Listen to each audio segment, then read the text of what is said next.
Jim Brown was born on February 17, 1936, on St. Simon's Island, Georgia. He came into the world during the Great Depression, the son of a professional boxer and a homemaker. His father left when Jim was still a child, and his mother moved north to find work, leaving young Jim in the care of his great-grandmother. It was a childhood marked by challenge and change, but also by the early signs of a relentless, uncompromising spirit that would define his life. When he was 8, Jim reunited with his mother in Manhasset, New York, a town that would unknowingly become the launchpad for one of the most extraordinary athletic careers in American history. At Manhasset High School, he played football, basketball, baseball, ran track, and even played lacrosse. Not just participated, dominated. Jim Brown wasn't just good at sports, he was beyond anything people had seen. He didn't just break tackles, he broke expectations. He didn't just race past defenders, he erased any doubt that greatness had arrived. At Syracuse University, he continued this trailblazing path. On the football field, he was an unstoppable force. In one game against Colgate, he scored 6 touchdowns and kicked 7 extra points, for a total of 43 points, still one of the greatest single-game performances in NCAA history. He averaged over 6 yards a carry his senior year. But football wasn't his only domain. He was also a star in basketball, track and field, and especially lacrosse. In fact, many experts still consider him the greatest lacrosse player of all time. He was so dominant that the rules of the sport were eventually changed to keep others safe. But even with all that success, Jim Brown dealt with racism and exclusion. He wasn't celebrated in the same way as his white peers. He wasn't given the same opportunities. At Syracuse, he wasn't allowed to live in the same dorms as white athletes or eat at certain restaurants with teammates. But he didn't complain. He didn't retreat. He performed. Always. And when the 1957 NFL draft arrived, the Cleveland Browns selected him with the 6th overall pick. What happened next was seismic. In just his first season, Jim Brown led the NFL in rushing yards and rushing touchdowns. He won Rookie of the Year and MVP immediately. It was as if the league had never seen a man like him before. He wasn't just powerful, he was explosive. His blend of speed, strength, balance, and vision was unprecedented. He ran over linebackers, away from cornerbacks, and through defensive lines like they weren't even there. For 9 seasons, defenders tried to stop him, and for 9 seasons, they failed. He led the league in rushing 8 times in 9 years. He averaged over 100 yards per game for his entire career. He retired with 12,312 rushing yards, a record that stood for years, even in a shorter 14-game season. But stats only tell part of the story. Watching Jim Brown play was like watching controlled chaos. He was graceful yet punishing, elegant yet brutal. Each carry was a message, you cannot contain me. But perhaps the most remarkable thing about Jim Brown's career wasn't just how he played, it was when he left. In 1966, at the age of 30, in the very prime of his career, Jim Brown walked away from football. No torn ligaments. No tragic decline. No farewell tour. Just a decision. While filming The Dirty Dozen in London, a movie in which he played a tough, commanding presence that mirrored his own persona, he received word that Brown's owner Art Modell intended to fine him for not reporting to training camp on time. Jim Brown, never one to be dictated to, responded in the only way he knew how. He announced his retirement from the NFL, effective immediately. Just like that. The best running back in football, the man who had just led the league in rushing for the 8th time in 9 seasons, was done. Not because he had to. Because he chose to. He left the sport not in decline, but at the apex of his dominance. That decision wasn't born from ego. It was born from principle. From a man who always knew who he was and what he stood for. Why? Because Jim Brown was never just a football player. He was always something more.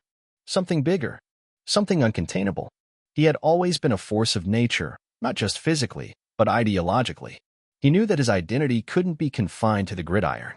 And so, after redefining what it meant to be a running back, he turned to Hollywood and set out to redefine what it meant to be a black man on screen. He succeeded again. Over the next several decades, Jim Brown would appear in over 40 films, bringing to life a wide range of characters. But more importantly, he became one of the first black action stars in American cinema. He wasn't there to play caricatures or stereotypes. He didn't shuffle or bow or grin. He was tough, confident, commanding. Films like 100 Rifles and 3 The Hard Way cast him not as the sidekick, but as the hero, the leader, the man with agency. In an industry that so often boxed black men into narrow roles, Jim Brown smashed through the frame and rewrote the script. But even Hollywood wasn't big enough to contain him. Jim Brown had always been deeply aware of the world beyond fame. In 1967, just 1 year after leaving football, he organized what would become known as the Cleveland Summit. It was one of the most significant moments in sports and civil rights history.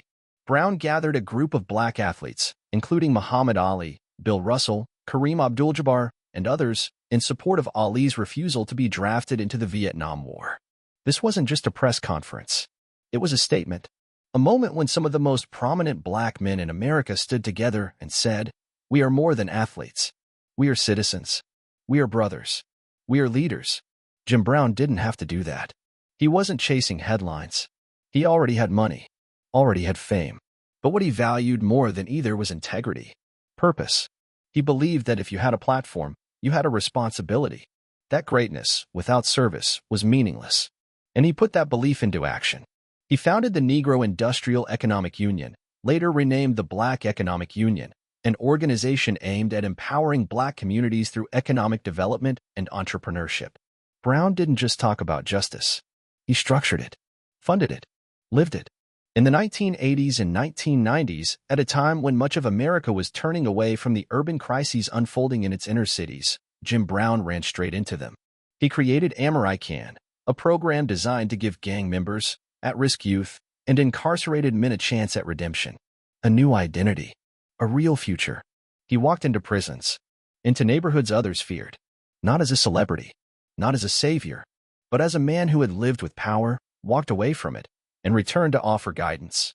He mentored gang leaders, mediated rivalries, intervened in violence before it could ignite. There are thousands of lives, men and women, who will tell you, Jim Brown didn't just visit their neighborhood. He changed it. He never stopped speaking out. About racism, about police brutality, about opportunity, about the responsibility of the black athlete. He was never comfortable with being idolized for touchdowns alone. He believed that fame without conscience was hollow, that every generation of athletes needed to be reminded, your job isn't just to perform, it's to lead. And yet, for all his activism, for all his bluntness, he remained true to himself. Jim Brown was not universally adored. He was intense, sharp, uncompromising. He rubbed people the wrong way. He didn't play politics. He didn't pretend to be something he wasn't. He was called controversial. He was called stubborn, but never soft, never cowardly, never someone who backed down from principle. Whether in boardrooms or press conferences, he was a force. He didn't need to raise his voice to raise the temperature in a room. His presence did that on its own. He was inducted into the Pro Football Hall of Fame in 1971, just 5 years after retiring. He was one of the youngest players ever enshrined. In his acceptance speech, he didn't bask in glory. He didn't list stats. He talked about responsibility, about dignity, about the long road black athletes had traveled, and the longer road still ahead. Even decades later, when younger athletes like Colin Kaepernick, LeBron James, or Serena Williams began using their platforms to speak out, many pointed back to Jim Brown as the prototype, the original, the one who had done it when it was dangerous, when the country was on fire with division and anger, when the cost of speaking out was real. He didn't ask for permission. He didn't seek approval. He acted out of belief, out of conviction, and in doing so, he built a bridge across generations. He showed that being an athlete and an activist weren't contradictory, they were complementary. That strength wasn't just measured in yards, but in your willingness to stand for something. He lived long enough to see his influence take root in others, long enough to see the NFL become more inclusive, more conscious, though still flawed, long enough to witness new waves of black athletes demand a seat at the table, not just in sports, but in business, in politics, in media. His fingerprints are everywhere. Jim Brown passed away on May 18, 2023, at the age of 87. And when the tributes came in, they didn't just come from sports writers. They came from activists, from politicians, from men who had once worn colors on the streets and now wore suits to mentor others. They spoke not of touchdowns, but of turning points, not of games, but of guidance. He wasn't perfect. He made mistakes, but he owned them. And more importantly, he never stopped evolving. He never stopped pushing. He never stopped trying to be more than he was the day before. Jim Brown's legacy is unlike any other, not just because he may still be the greatest running back who ever lived, but because he left football when he didn't need to, because he built something bigger in its place, because he didn't let the applause define him. He let his impact do that. To this day, he remains one of the most influential figures in American sports. He didn't just change how football was played. He changed what athletes believed they could be. He showed them they could walk off the field and still be powerful, still be meaningful, still be dangerous, in all the best ways. When the history of football is told, not just in stats or championships, but in names that elevated the game and inspired the world, one name rises, always. That name is Jim Brown.